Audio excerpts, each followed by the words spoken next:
Certains d'entre nous avons envie d'avancer sereinement dans notre vie, mais nous avons parfois l'impression d'avoir comme une enclume attachée à notre pied.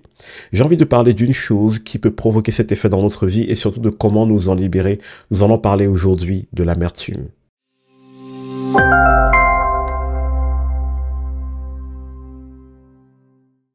Nous ne choisissons pas où nous vivons, nous ne choisissons pas nécessairement les circonstances qui arrivent dans notre vie, mais nous pouvons choisir de notre réaction.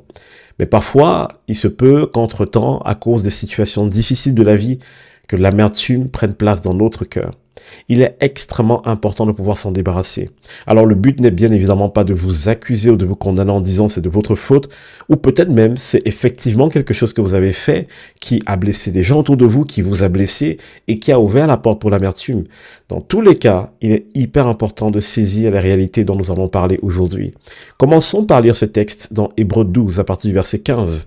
Veillez à ce que nul ne se prive de la grâce de Dieu, à ce qu'aucune racine d'amertume poussant des rejetons ne produise du trouble ou que plusieurs n'en soient infectés.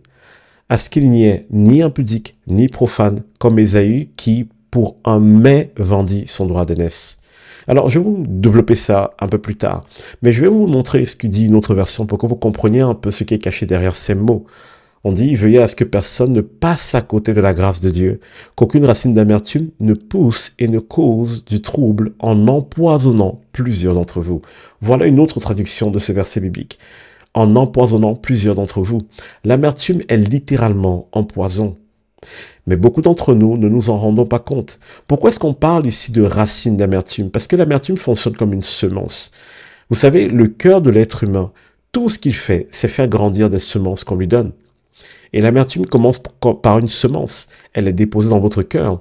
Et lorsque vous êtes en train de vous plaindre, lorsque vous êtes en train de geindre, lorsque vous êtes en train de nourrir de la colère, de nourrir certains sentiments ou un ressentiment vis-à-vis des autres, vous êtes juste en train de nourrir cette amertume. Et un jour, des racines profondes se construisent dans votre cœur. Elle grandit. Et qu'est-ce qu'elle fait? Elle vous empoisonne et elle empoisonne les personnes autour de vous. Donc oui, il n'y a aucune personne qui ait de l'amertume dans sa vie qui n'empoisonne les personnes autour d'elle. Ça n'existe pas. Même si vous pensez que vous ne faites du mal à personne, sachez que vous empoisonnez nécessairement des gens autour de vous. Et donc c'est hyper important de comprendre pourquoi et comment se libérer de ce poison. Mais d'où vient l'amertume? Il y a quelque chose d'intéressant dans la suite de ce passage.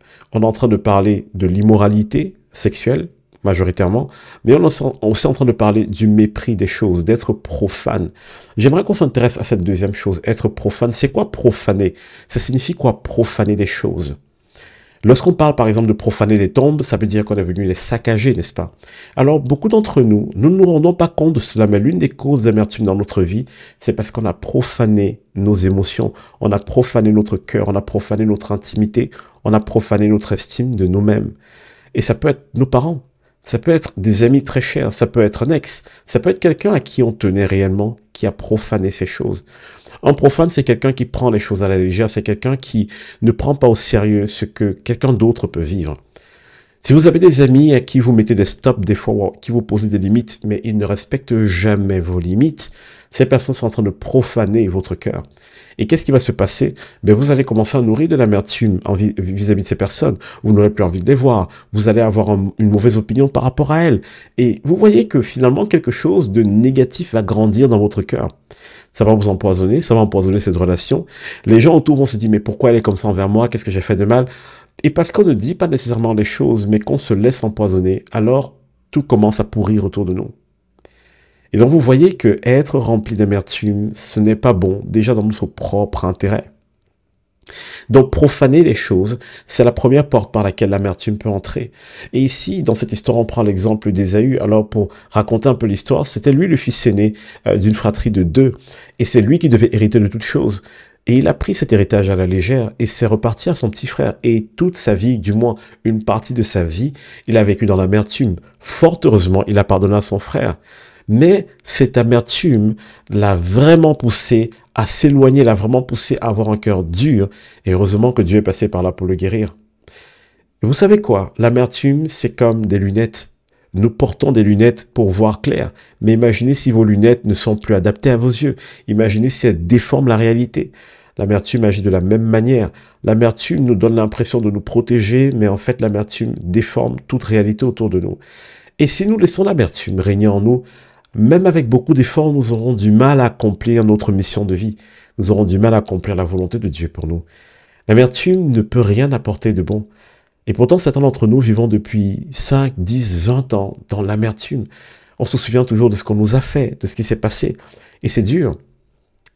Mais on va parler de la solution, ne vous inquiétez pas. Si je reviens sur la deuxième porte qui amène l'amertume, c'est la porte de l'impudicité. C'est tellement difficile d'ouvrir son cœur à quelqu'un et d'être blessé, mais c'est tout aussi difficile d'ouvrir et de présenter son corps à quelqu'un. Vous savez, quand on profane vos émotions, ça vous blesse, mais quand on profane votre corps, ça vous blesse tout autant.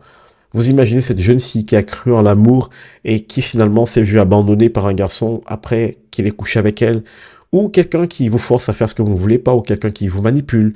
En tout cas, quelqu'un qui apporte une défaillance à votre corps, cela vous laisse des traces. Et cela amène beaucoup d'amertume dans le cœur. Et vous voyez que lorsqu'on profane le corps ou lorsqu'on profane l'âme, l'un des fruits, c'est l'amertume. Et on ne peut pas vivre avec ça toute notre vie. Jésus a été dans des circonstances, dans des situations qui auraient pu le pousser à devenir amer. Jésus s'est retrouvé dans la même situation que vous. On a profané son âme, on a profané son corps, il a été frappé, il a été meurtri, mais jamais il n'a répondu à ce qu'on lui a fait. Mais vous savez quoi? Imaginez un instant, Jésus, tout le monde savait très bien que Marie était tombée enceinte de lui sans l'aide de Joseph, son père. Et pour certains qui ne croyaient pas en la naissance miraculeuse de Jésus, considéraient qu'il était un enfant d'inconnu, entre guillemets un bâtard. Donc vous vous rendez compte un peu à l'école comment on devait le regarder, dans la vie de tous les jours, ce qu'on devait dire de lui. Plein de fois dans la Bible, vous voyez Jésus faire de grands miracles quelque part, mais quand il rentre dans sa ville natale, il n'est presque pas considéré. On ne veut même pas écouter ce qu'il a à dire, à cause de l'image que les gens avaient de lui. Jésus s'est retrouvé comme insulté, comme humilié, comme peu considéré, comme trahi, injustement. Mais Jésus, étonnamment, lorsqu'il était à la croix, ce qu'il a dit, c'est « pardonne-leur ». Il s'adresse à Dieu en disant « pardonne-leur, car ils ne savent pas ce qu'ils font ». Je vais vous dire une chose. Ceux qui vous font du mal ne comprennent pas ce qu'ils font. Ils pensent comprendre les choses, mais ils ne comprennent pas. Vous ne devenez pas comme eux. En laissant l'amertume gagner votre cœur et en laissant votre cœur être dirigé par l'amertume, alors vous leur ressemblez. Ne leur donnez pas ce plaisir, ne devenez pas comme eux. Refusez que votre cœur s'endurcisse. Refusez d'être quelqu'un de méchant parce qu'on vous a blessé. Refusez d'être quelqu'un qui rend le mal par le mal parce que vous avez souffert.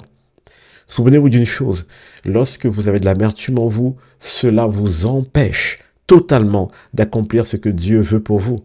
Vous ferez de belles choses, mais vous n'irez jamais aussi loin que vous devriez et vous ne profiterez jamais de la vie autant que vous le souhaiteriez. Et la réponse est donnée toujours dans ce verset. Veuillez à ce que personne ne se prive de la grâce de Dieu. Alors, c'est tellement important pour vous de comprendre quelle est la grâce que Dieu a pour vous. C'est important pour vous de comprendre quelle est votre valeur et quelle est votre place. Vous savez, des gens vous ont peut-être insulté, vous ont manqué de respect, vous ont blessé, ont profané votre cœur, votre corps. Mais je vais vous dire une chose, ça ne change en rien votre valeur. Ça ne change en rien le fait qu'il y a des plans merveilleux qui sont bâtis sur votre vie. Ça ne change en rien le fait que Dieu a quelque chose pour vous et ça ne changera pas. Beaucoup d'entre nous, on regarde souvent ce qu'on a perdu. Mais j'ai envie de vous dire une chose. Peu importe ce que vous avez perdu, il n'y a rien que vous ne puissiez bâtir, reconstruire ou retrouver dans votre vie. Alors, tenez ferme, tenez bon.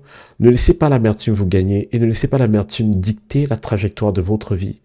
Décidez de vous libérer de cette amertume. Et si vous me dites maintenant, Steve, j'ai compris ce que tu me dis, ça a l'air tellement simple, dit comme ça, mais je ne sais pas comment le faire. Vous savez quoi? Prenez une décision dès maintenant. Dites dès maintenant, ok, telle personne m'a fait du mal, telle situation m'a blessé, mais maintenant je décide de vivre, non pas selon ce que j'ai vécu dans mon passé, mais selon ce que je veux voir arriver dans ma vie. Je décide d'être quelqu'un d'heureux, je décide d'être quelqu'un de souriant, je décide d'être quelqu'un qui va réussir, pour justement que ces personnes qui ont cru à un moment donné qu'elles m'écraseraient, mais qu'elles n'aient pas le plaisir de voir mon échec. Et pour ceux qui sont chrétiens, ou alors pour ceux qui veulent faire cette prière avec moi, fermez juste les yeux et répétez après moi, ou alors recevez juste cette prière dans votre cœur. Seigneur, j'entends aujourd'hui que l'amertume, c'est quelque chose qui est néfaste pour ma vie, et que peut-être qu'il y a des racines d'amertume dans mon cœur qui m'empêchent de profiter de ta grâce. Alors aujourd'hui, je décide de lâcher prise et je décide de pardonner à qui que ce soit parce que je veux être libre. Et je ne veux plus que cette amertume m'empêche de vivre la vie que tu as prévue pour moi. Et je reçois maintenant ton amour dans mon cœur, dans le nom de Jésus. Amen.